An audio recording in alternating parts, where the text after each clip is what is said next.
अध्यापक government exam classes में आज हम आपके लिए रीजनिंग के कुछ महत्वपूर्ण क्वेश्चंस लेकर आए हैं जो यूपी एग्जाम के लिए काफ़ी इंपॉर्टेंस रखते हैं।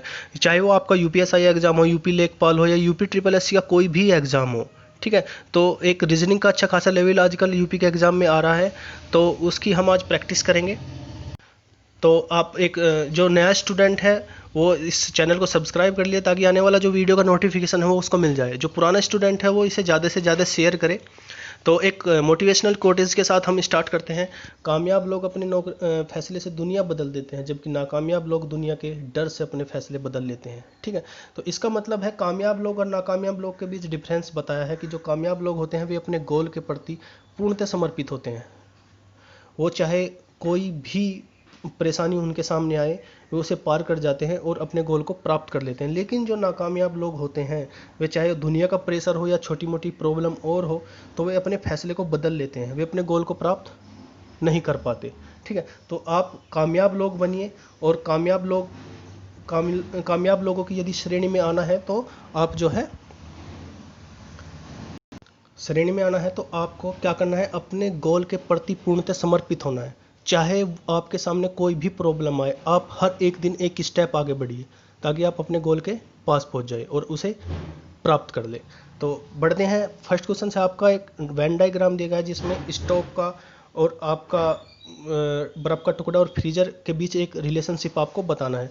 स्टार्टिंग करने से पहले मैं आपको बता देता हूँ, एक आइडिया दे देता हूँ कि आप जो है वीडियो को पॉज करके स्टार्टिंग में अपने क्वेश्चंस को अटैम्प्ट करिएगा। ठीक है, यदि आप क्वेश्चंस नहीं कर पा रहे हो तो फिर आप जो मैं एक्सप्लेनेशन बताऊँगा उससे मैच कर सकते हो कि आपने मिस्टेक कहाँ की।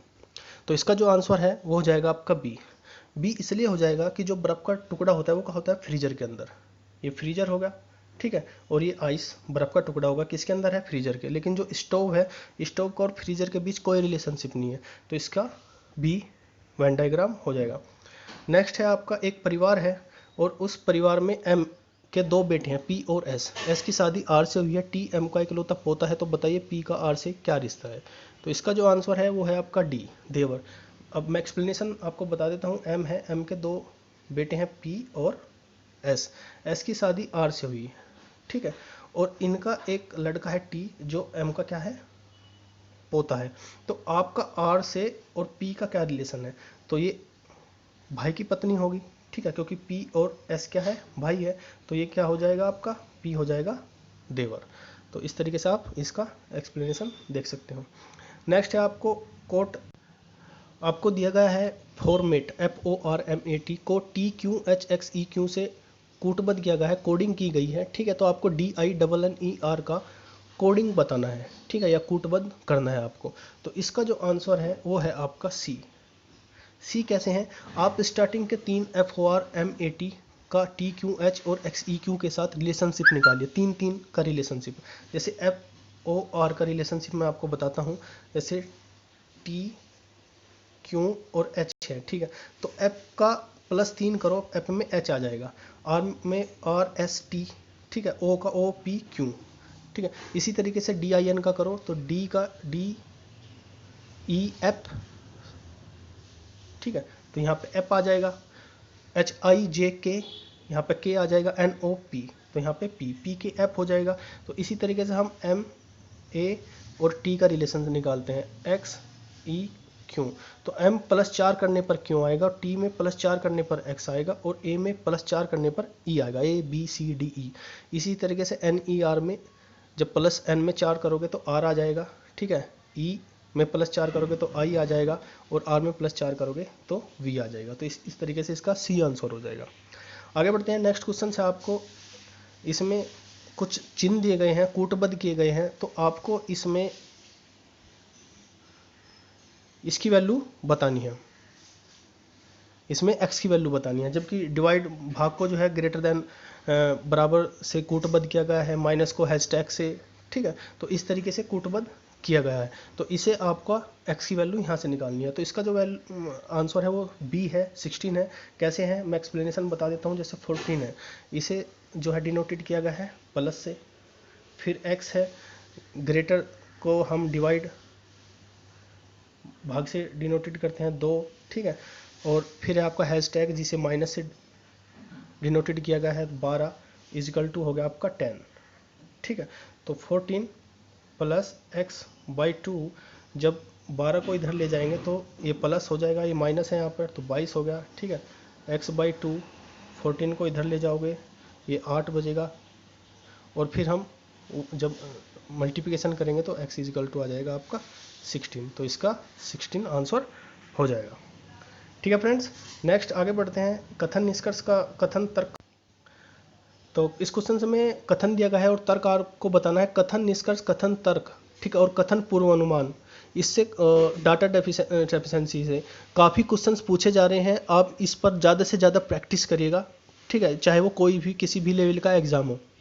तो कथन दिया गया है, क्या सरकार को सभी सार्वजनिक स्थलों पर, कार्यस्थलों पर सीसीटीवी लगाना अनिवार्य कर देना चाहिए? तर्क दिया गया है, हाँ, इससे सार्वजनिक सुरक्षा के स्तर में वृद्धि होगी। नहीं, निजता लोगों का अधिकार है और सीसीटीवी लगाना उससे दखल अंदाजी होगी। केवल तर्क सेकंड मजबूत है, केवल तर्क फर्स्ट मजबूत है, तर्क दोनों मजबूत है, कोई भी तर्क मजबूत नहीं है।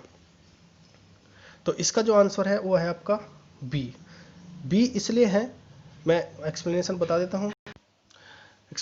देता हूँ कि जब हम गवर्नमेंट सीसीटीवी कैमरे लगाएगी, ठीक है, सार्वजनिक स्थलों पर कैमरे लगाने पर क्या होगा? सार्वजनिक सुरक्षा के स्तर में वृद्धि होगी, बिल्कुल सही बात है, लेकिन प्राइवेसी का कोई मतलब नहीं है। सार्वजनिक स्थानों पर यदि सीसीटीवी कैमरे लगाए जा रहे हैं तो वहाँ पर प्राइवेसी का कोई मतलब नहीं, तो इसलिए सेकंड वाला जो तर्क है वो गलत हो जाएगा। तो ओनली बस एक तर्क मजबूत होगा, वो होगा फर्स्ट। ठीक है, नेक्स्ट आगे बढ़ते हैं। एक कथन दिया गया है और आपको पूर्वानुमान दिए गए हैं, तो आपको बताना है कौन सा सही है। क्वेश्चन है आपको, अंतर्राज्यीय न्यायाधिकरण का निर्णय अंतिम है, भारत के मुख्य न्यायमूर्ति का फैसला है। ये पूर्वानुमान दिया गया है, अंतर्राज्यीय न्यायाधिकरण सर्वोच्च न्यायालय से उच्चतर निकाय है, न्यायाधिकरण को तकनीकी निर्णय के लिए बनाया गया है। तो इसका जो आंसर है वो है आपका बी। बी इसका आंसर हो जाएगा। ठीक है फ्रेंड्स, बी इसका आंसर है, केवल पूर्वानुमान सेकंड।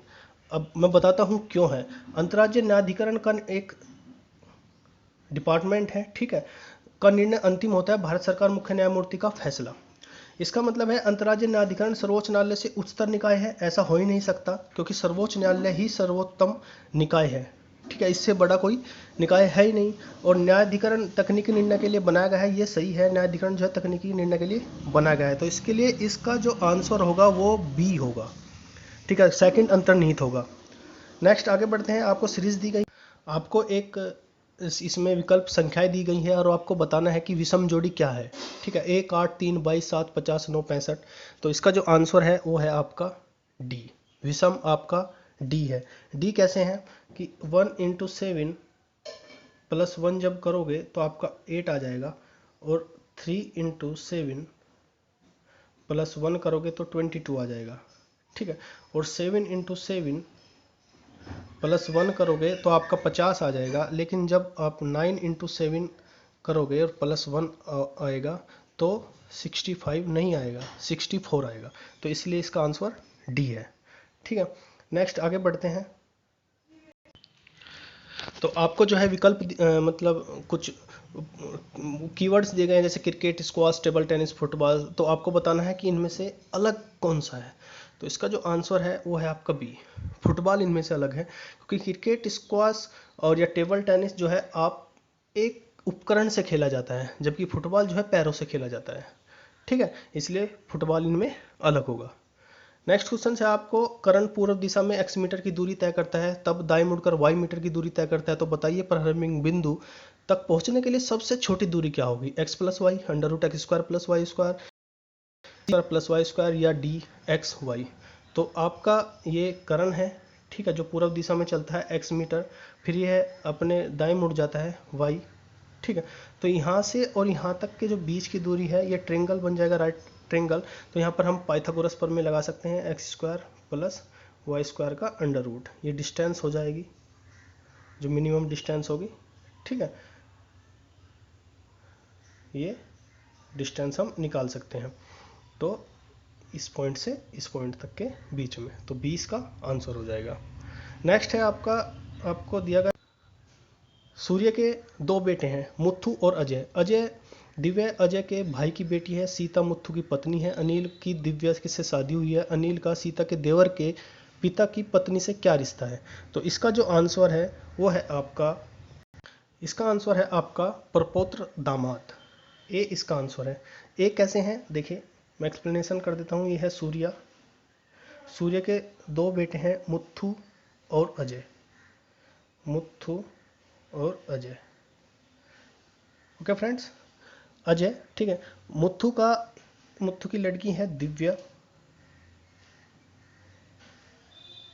दिव्या के जो पति है वो है आपके अनिल, और जो मुत्थु की जो पत्नी है वो है आपकी सीता। तो जो रिश्ता बताना है, सूर्य की जो पत्नी है, सूर्य की जो पत्नी है, पत्नी का अनिल से क्या, ठीक है। तो ये इसकी पोती होगी, दिव्या जो पोती होगी, ठीक है। ये दादी होगी पत्नी, तो इसका पोती का जो हस्बैंड होगा वो होगा परपौत्र दामाद, परपौत्र दामाद। तो इसका ए आंसर हो जाएगा। Okay friends, next. तो ये आज के क्वेश्चंस थे जो हमने एक्सप्लेन किए। तो आपसे रिक्वेस्ट है, आपको यदि कंटेंट अच्छा लगा है तो आप शेयर कीजिएगा, और जो नया स्टूडेंट है वो प्लीज़ सब्सक्राइब करें, ताकि आने वाला जो वीडियो है का नोटिफिकेशन है वो उसको मिल जाए। तो आज के लिए इतना ही। Thank you friends.